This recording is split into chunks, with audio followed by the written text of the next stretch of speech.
लपंडाव प्रेक्षकांनो, मालिका आता एका वेगळ्याच वळणावरती आले। या सगळ्यामध्ये आता इकडे पुन्हा एकदा कान्हाने शोधून काढलेलं आहे तेजस्विनीला। एक वेगळाच प्रोमो आउट झालेला आहे। अशा विचित्र अवस्थेमध्ये तेजस्विनी कान्हा आणि सखी यांच्या सोबत आलेली आहे, समोर आलेली आहे की त्यानंतर मात्र आता इकडे स्वतः आता तेजस्विनी जे काही सत्य सांगणार आहे, त्यानंतर आता मात्र सगळं सत्य इकडे आता समोर येणार आहे सखीच्या। नेमकं आता तेजस्विनी असं काय त्यानंतर डायरेक्ट कान्हा आणि सखी हे लग्न करून का घरी येणार, नक्की असं काय घडलंय, काय प्लॅन आता इकडे ठरवण्यात आलेला आहे आणि काय प्लॅन वर्कआउट करण्यासाठी आता मात्र या दोघांनी हे सगळं केलेलं आहे। आणि हे बघून ज्या आता इकडे बरोबर हादरलेली आहे ती म्हणजे मनस्विनी, आणि तिचा गेम कसा आउट करण्यात आलेला आहे असं सगळं आता प्लॅनिंग एका झटक्यात कान्हा, तेजस्विनी आणि सखी या तिघांचं असणार आहे। नक्की काय प्लॅनिंग घडणार आहे, नक्की आता काय होणार आहे, सगळं सविस्तरपणे पाहूया। छोटासा व्हिडिओ चुकवू नका। इकडे आपण पाहिलं की कान्हाला आता मात्र इकडे सखीच्या वरती खूप प्रेम आहे म्हणून त्याने डाव रचलाय।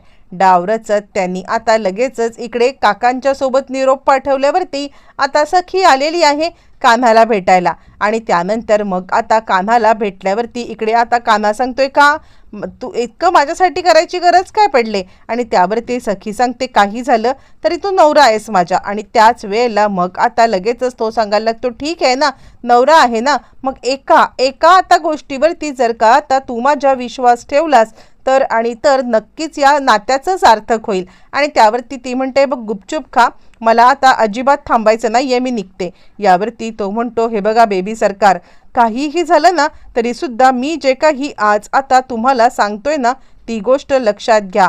मुळातच या सगळ्यामध्ये मात्र तुम्ही आता स्वतःला त्या जागी ठेवून बघा आणि तुमच्या आईचं वागणं बघा। तुमची आई आत्ता जे वागते आणि ती आधी मधल्या काळामध्ये होती त्याच्यामध्ये तुम्हाला काही फरक वाटत नाहीये का? आणि त्यावरती ती सांगायला लागते, नाही, माझी आई थोडी स्ट्रॉंग झाले हे मात्र नक्की। आणि त्यावरती तो म्हणतो, तेच सांगतोय मी तुम्हाला, गोष्ट तुम्ही लक्षात घेत नाहीयेत, कारण आता तुमची आई मुळातच तेजस्विनी या आता कधीच कुणाचं भांडं उघडं करणं किंवा आता असे काही प्रकार त्या करूच शकत नाहीये, पण हे सगळं मनस्विनी करते आहे, ही गोष्ट तुमच्या लक्षातच येत नाहीये।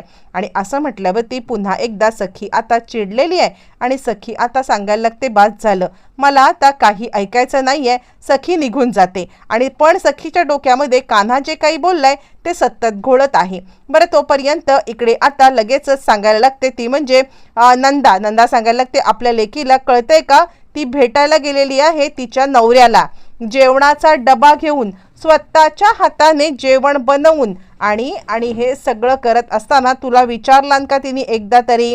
नाही ना, तुला आता विचारण्याची तिला काही गरजच वाटली नाही। मग असं असताना आता इकडे ती तिच्या नवऱ्याच्या नावावरती जर का आता प्रॉपर्टी करून टाकली तर, नवऱ्याच्या नावावरती प्रॉपर्टी केली तर मात्र तुला या सगळ्यामध्ये आता ती अशीच ठेवेल आणि ती जाईल भुरकन उडून नवऱ्यासोबत प्रॉपर्टी घेऊन।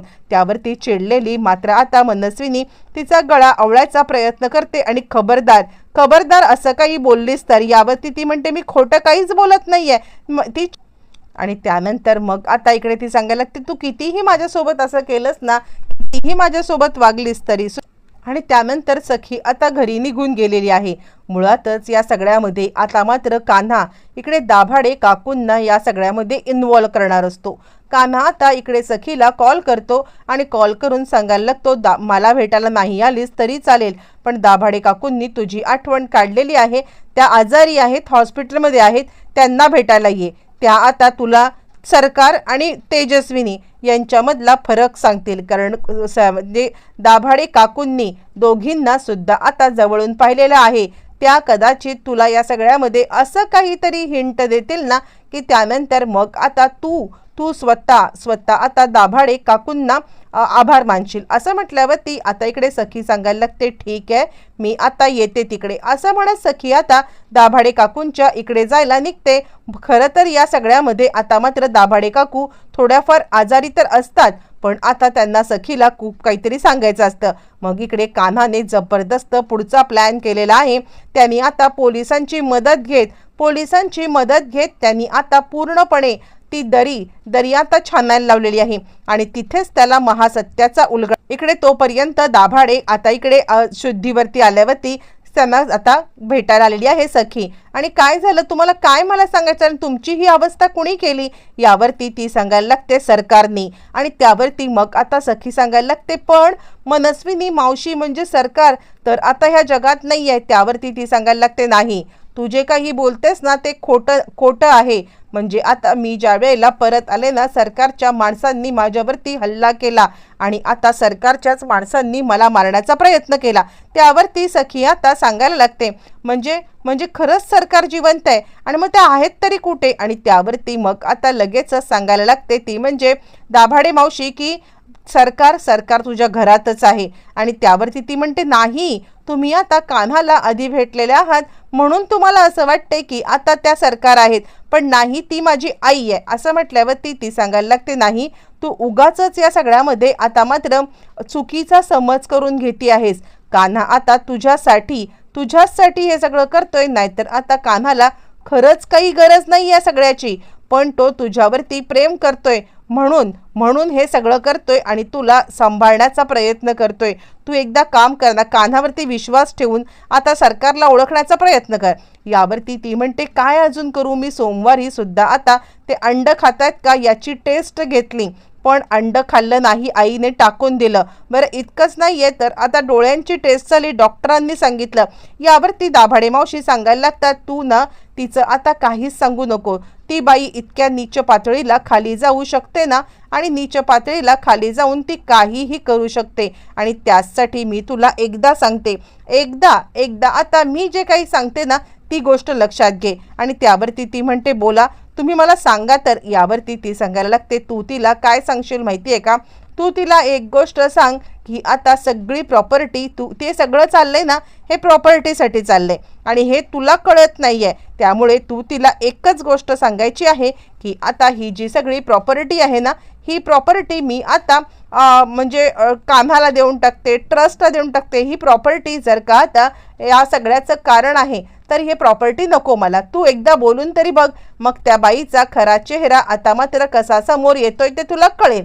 असं म्हटल्यावरती मग आता ती सांगते ठीक आहे दाभाडे मावशी, माझा बाकी कोणावरती विश्वास नाही आहे, पण तुम्ही माझ्याशी कधीच खोटं बोलणार नाही ही गोष्ट आता मला चांगलीच माहिती आहे, मी तुमच्यासाठी हे करून बघेन। आणि मग काय, मग इकडे सरकारला सगळं समजलंय की या सखीने ते दाभाडेची भेट घेतली ते काही नाहीये, या सखीला आता संपवायलाच पाहिजे। माझी परीक्षा घ्यायला येईल का सरकारांच्या पर्यंत सगळं पोहोचत असतं आणि त्यावेळेला ती विचार करते ते काही नाहीये, आता मला माझ्या मूळ वेशात यायलाच पाहिजे आणि आता या सह्या साम दाम दंडभेद काहीही झालं तरी घ्यायला पाहिजे।